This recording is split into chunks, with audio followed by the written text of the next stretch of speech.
हाँ तो प्यारे बच्चों, मेरे पास फिजिक्स का बिल्कुल ओरिजिनल क्वेश्चन पेपर आ चुका है। तो प्यारे बच्चों, जैसा कि आपको पता है कि आपका एग्ज़ाम यहाँ पे 19 नवंबर से स्टार्ट होने वाली है और 19 नवंबर के दिन आपका जो है ना फिजिक्स का पेपर होगा। जी हाँ प्यारे बच्चों, यहाँ पे जो फिजिक्स का पेपर हम लेके आ चुके हैं। अगर इस पेपर को पढ़ लेते, अच्छी तरीके से याद कर लेते हैं, तो आपके एग्ज़ाम में 19 नवंबर के दिन आपसे एक भी प्रश्न नहीं छूटेगा। ठीक है, तो इसीलिए इस क्वेश्चन पेपर को अच्छी तरीके से पढ़ लीजिए। सेंटअप एग्जाम का बिल्कुल ओरिजिनल और 100% यहाँ पे जो है ना असली क्वेश्चन पेपर को लेके आ चुके हैं। और ये क्वेश्चन पेपर हम अपने स्कूल से मंगवाया था। ठीक है ना। तो प्यारे बच्चों, जैसा कि आपको पता है कि आपके एग्जाम में टोटली यहाँ पे 70 ऑब्जर्व क्वेश्चंस रहेंगे, 20 लघु उत्तरीय और यहाँ पे 6 दीर्घ उत्तरीय प्रश्न रहेंगे, जिनमें से आपको 50-50 बनाना है। ठीक है ना। तो यहाँ पे आप देख सकते हैं प्यारे बच्चों, बिल्कुल यहाँ पे मेरे पास ओरिजिनल क्वेश्चन पेपर है। और यहाँ पे आपको समय दिया जाएगा 3 घंटे 15 मिनट का ना। तो यहाँ पे कुछ इंस्ट्रक्शन वगैरह है जो 15 मिनट यहाँ पे एक्स्ट्रा दिया जाता है इसको पढ़ने के लिए। इसको आप अच्छी तरीके से पढ़ लीजिएगा प्यारे बच्चों। और यहाँ पे हम लोग फटाफट से सभी क्वेश्चंस को अच्छी तरीके से याद करते हुए चलिए। और जो क्वेश्चंस वगैरह याद ना हो ना, तो उसको नोटबुक में नोट करके जल्दी से याद कर लीजिए एग्जाम से पहले। और यहाँ पे आपके फाइनल एग्जाम में यहाँ से काफ़ी सारे प्रश्न पूछे जा सकते हैं। और सेंटअप एग्जाम में यहाँ पे आप बल्ले बल्ले आपका बिल्कुल टेंशन फ्री पैर बच्चों, आपको टेंशन लेने की बिल्कुल भी आवश्यकता नहीं है। तो यहाँ पे देख सकते हैं पर बच्चों, आज का जो फर्स्ट पर्सन आपको दिख रहा है स्क्रीन में, आपको बताना है कि आवेशित संधारित्र की दोनों पट्टियों की कुल आवेश का जो योग होता है ना प्यारे बच्चों, शून्य होता है। जो कि यहाँ पे ए वाला ऑप्शन इसका राइट आंसर हो जाएगा। आप लोग क्या कीजिएगा प्यारे बच्चों, फटाफट से एक एक क्वेश्चंस को यहाँ पे रट लीजिए और यहाँ पे कॉपी कलम लिख लीजिए और एक एक क्वेश्चन का आंसर लिखना चालू कर दीजिए। बाबू यहाँ पे देखिए, अगला क्वेश्चन ये करा है कि वैद्युत द्विध्रुव की निरक्षीय स्थिति में विद्युत विभव का व्यंजक होता है। तो इलेक्ट्रिक पोटेंशियल का जो व्यंजक होता है वो क्या होता है प्यारे बच्चों, आपको मालूम होगा बाबू। यहाँ पे शून्य होता है। ऑप्शन नंबर डी इसका राइट आंसर हो जाएगा। अब आइए प्यारे बच्चों, देखिए यहाँ पे नेक्स्ट क्वेश्चन, यहाँ पे तीसरा नंबर प्रश्न आपसे पूछा जा रहा है कि यदि 100 वोल्ट यहाँ पे क्या कराएगी, यदि 100 वोल्ट तक आवेशित करने पर एक संधारित्र की संचित ऊर्जा 1 जूल है, तो संधारित्र की धारिता क्या होगी प्यारे बच्चों। तो आपको मालूम होगा प्यारे बच्चों, 2 × 10⁻⁴ डायोप्टर होगा, जो कि यहाँ पे ऑप्शन नंबर 20 का राइट आंसर हो जाएगा। अब आइए बाबू देखिए, यहाँ पे नेक्स्ट क्वेश्चन की तरफ बढ़ चलते हैं। यहाँ पे देखिए प्यारे बच्चों, चौथा नंबर प्रश्न क्या कराएगी, यहाँ पे आपको बताना है कि +10 माइक्रोकुलाम तथा -10 माइक्रोकुलाम के दो बिंदु आवेश वायु परस्पर 10 सेंटीमीटर की दूरी पर रखे गए हैं, निकाय की विद्युत ऊर्जा क्या होगी। तो प्यारे बच्चों, इसको जब हम सोल्व किए तो इसका जो सही और सटीक आंसर आया ना प्यारे बच्चों, -2.25 जूल आया, जो कि यहाँ पे ऑप्शन नंबर सी में आपका दिया हुआ है। यानी कि यहाँ पे सी वाला विकल्प इसका करेक्ट आंसर हो जाएगा। अब आइए बाबू देखिए, यहाँ पे पांचवा नंबर प्रश्न आपसे जो पूछा गया है, इसको थोड़ा ऊपर कर लेते हैं ताकि यहाँ पे इंग्लिश मीडियम वाला छात्र भी यहाँ पे देख सके। तो प्यारे बच्चों, यहाँ पे देख सकते हैं पांचवा नंबर प्रश्न क्या कराए कि एक आवेशित चालक की सतह के किसी बिंदु पर विद्युत क्षेत्र की जो तीव्रता होती है ना प्यारे बच्चों, सतह के लंबवत होती है। यानी कि बाबू यहाँ पे बी वाला ऑप्शन इसका करेक्ट आंसर हो जाएगा। अब आइए बाबू देखिए, यहाँ पे नेक्स्ट क्वेश्चन की तरफ बढ़ चलते हैं। यहाँ पे देखिए, छठा नंबर प्रश्न आपसे पूछा जा रहा है कि 1 वोल्ट विभवांतर पर त्वरित करने पर इलेक्ट्रॉन की ऊर्जा जो होती है ना, 1 इलेक्ट्रॉन वोल्ट होती है, जो कि यहाँ पे बी विकल्प में दिया हुआ है। बी वाला ऑप्शन इसका करेक्ट आंसर हो जाएगा। अब आइए बाबू देखिए, यहाँ पे नेक्स्ट क्वेश्चन, यहाँ पे अगर बात किया जाए सातवां नंबर प्रश्न क्या कराएगी, आपको बताना है कि यदि किसी समांतर पट्टी संधारित्र के प्लेटों की बीच की वायु को के आपेक्षिक विद्युतशीलता वाले माध्यम से विस्थापित कर दिया जाए, तो संधारित्र की जो धारिता होती है ना पर जो के गुना घट जाती है फिर बढ़ जाती है। तो इसका जो सही ऑप्शन नंबर एक करेक्ट आंसर हो जाएगा, बढ़ जाती है बाबू। ठीक है ना, इंक्रीज हो जाती है। अब चलिए पर बच्चों देखिए, यहाँ पे अगला प्रश्न बाबू देखिए, यहाँ पे आठवां नंबर प्रश्न काफ़ी सिंपल प्रश्न आपके एग्जाम में पूछे गए हैं। यहाँ पे देखा जाए क्या कराए कि निम्नलिखित में से किसका मात्रक वोल्ट मीटर इनवर्स है। तो पहले जो वोल्ट मीटर इनवर्स जो होते हैं ना, इलेक्ट्रिक फील्ड यानी कि विद्युत क्षेत्र का ऐसा ही मात्रक होते हैं। यहाँ पे ऑप्शन नंबर सी इसका करेक्ट आंसर हो जाएगा। अब आइए देखिए, यहाँ पे नेक्स्ट क्वेश्चन आपसे पूछा जा रहा है क्या कराए कि किसी तार का प्रतिरोध यहाँ पे 500 ओम दिया हुआ है, तो उसकी विद्युत जो चालकता होगी ना पर जो कितना होगी, तो 0.02 ओम इनवर्स हो जाएगा, जो कि यहाँ पे ऑप्शन नंबर ए में दिया हुआ है। प्यारे बच्चों, यहाँ पे ए वाला विकल्प इसका करेक्ट आंसर हो जाएगा। अब आइए बाबू देखिए, यहाँ पे नेक्स्ट क्वेश्चन की तरफ बढ़ चलते हैं। यहाँ पे देखिए अगला प्रश्न आपसे पूछा जा रहा है पैरों क्या करा है कि किसी तार का प्रतिरोध 500 ओम है। तो यहाँ पे तो हम आपको बता दिए पैरों अगला क्वेश्चन की तरफ बढ़ चलते हैं। यहाँ पे अगर बात किया जाए 10 नंबर प्रश्न क्या करा है कि यहाँ पे आपको बताना है कि तांबे के तार को खींच करके 1% लंबाई में वृद्धि कर दिया जाए तो प्रतिरोध में प्रतिशत परिवर्तन जो होगा ना पैरों 2% की वृद्धि हो जाएगी, जो कि यहाँ पे बी वाला ऑप्शन में दिया हुआ है।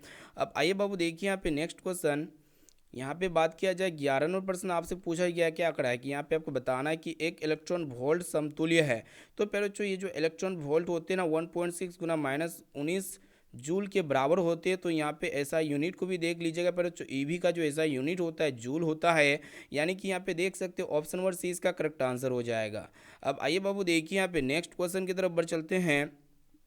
यहाँ पे अगर बात किया जाए अगला प्रश्न क्या करा है, यहाँ पे आपको बताना है कि दो समांतर तथा एक ही दिशा में गतिमान धारावाही चालकों के बीच एकांक लंबाई पर लगने वाला जो बल होता है ना क्या होता है 10⁻⁷ इंटू टी मतलब 2I1I2/R होता है, जो कि यहाँ पे ऑप्शन नंबर सी में आपका दिया हुआ है। सी वाला विकल्प इसका करेक्ट आंसर हो जाएगा।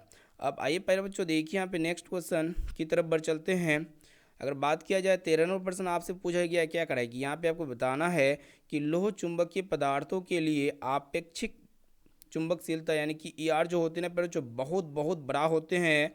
यहाँ पे एक से बहुत बहुत बड़ा होते हैं ईआर का वैल्यू। ऑप्शन नंबर डी इसका करेक्ट आंसर हो जाएगा।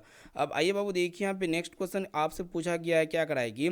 यहाँ पे अगर बात किया जाए अगला प्रश्न 14 प्रश्न को ध्यान से देखिएगा। आपसे पूछा क्या गया है कि पृथ्वी के चुंबकीय ध्रुवों पर नमन कोण का मान कितना होता है। पैरोचो यहाँ पे नमन कोण पूछा गया है ना, तो इसका जो वैल्यू होता है पैरोचो कितना होता है नमन कोण का मान 90 डिग्री होता है, 90 डिग्री हो जाएगा। मैग्नेटिक पोल में जो डीप होता है ना पैरोचो इसका एंगल जो होता है कितना होता है 90 डिग्री होता है।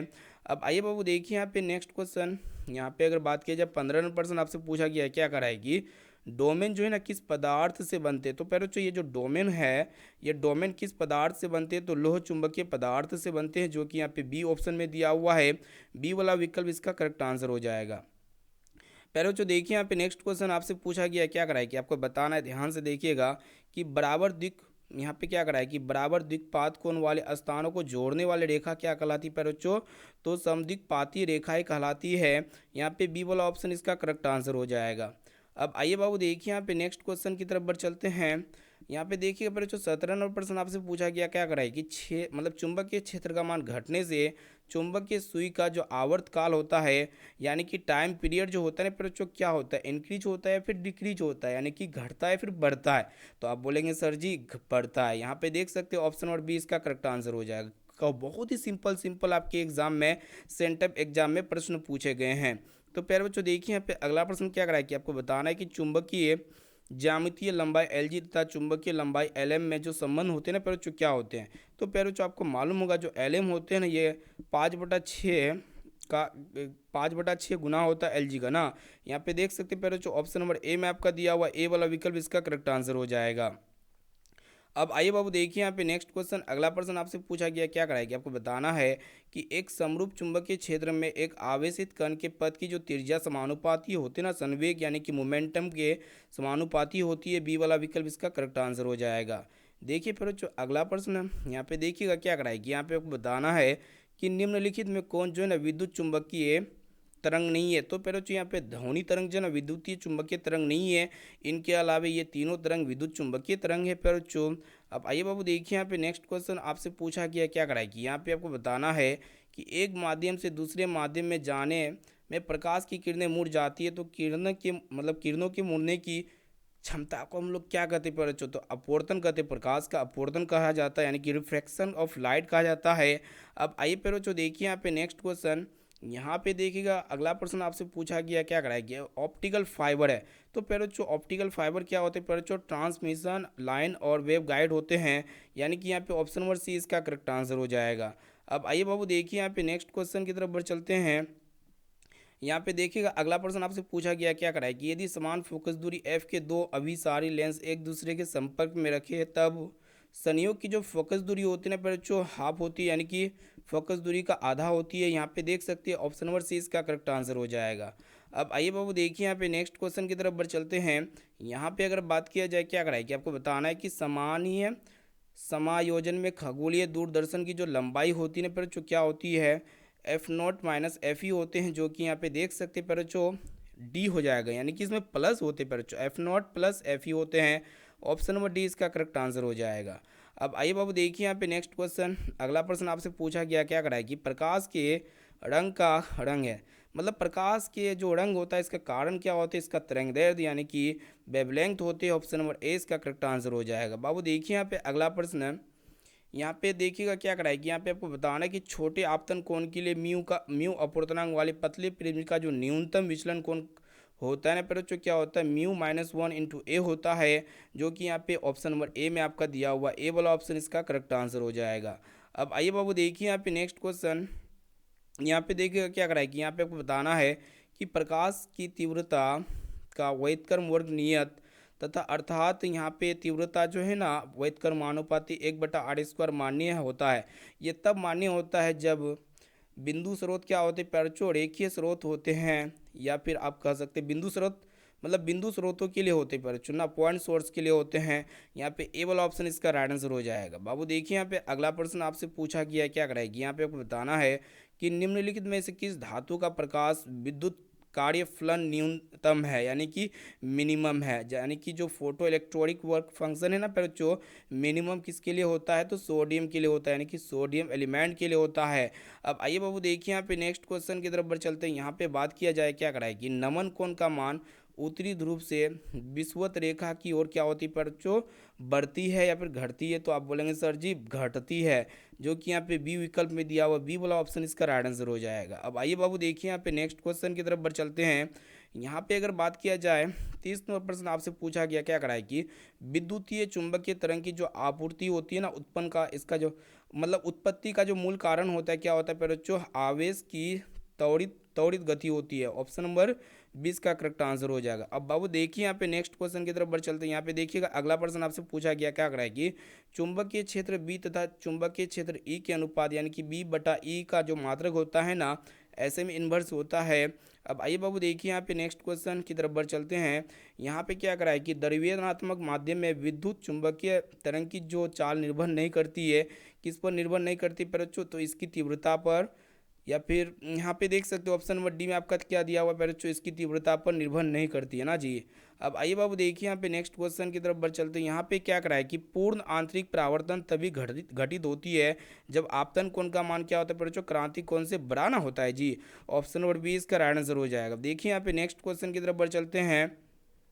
यहाँ पे आपको बताना है कि एक लेंस के दोनों सतह की वक्रता त्रिज्या 8 समान तथा लेंस के माध्यम का अपूर्णांक दिया 1.5, तो लेंस की जो फोकस दूरी होगी ना +-r हो जाएगा। ऑप्शन नंबर ए इसका राइट आंसर हो जाएगा बाबू, ठीक है ना।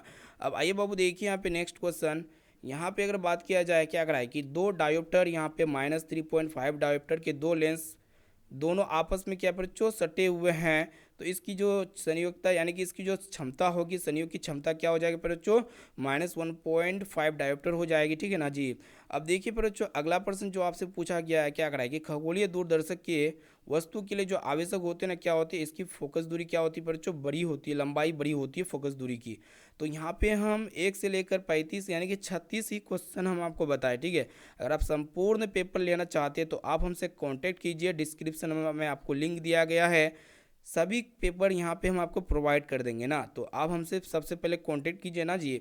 तो फिर मिलेंगे अगले क्लास में। जो विद्यार्थी चैनल को लाइक वगैरह नहीं किए हैं, सॉरी वीडियो को लाइक नहीं किए तो वीडियो को लाइक कर दीजिए, पर जो चैनल को सब्सक्राइब वगैरह नहीं किए तो चैनल को सब्सक्राइब कीजिए। इसी तरह और भी सब्जेक्ट के यहाँ पे सब्जेक्टिव ऑब्जेक्टिव सभी टोटली बताया जाएगा आपको।